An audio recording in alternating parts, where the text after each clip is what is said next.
Ito guys, yung tira ni JB Suka, tira 8. Kahit sino siguro, kaya na tong i-shoot. Tingnan nyo guys. Play na naman si JB Sukal.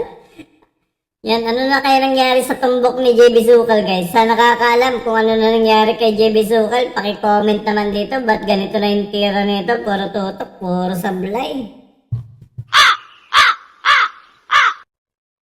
Yan, tira si Jed. Boom! Ito guys, mahirap to. Yung 9 sa liwa. Tingnan nyo naman, hindi pantay. Lamang yung 9. Kaya kaya itong ihulog. Para panoorin natin si Jed. Dapat gapapil.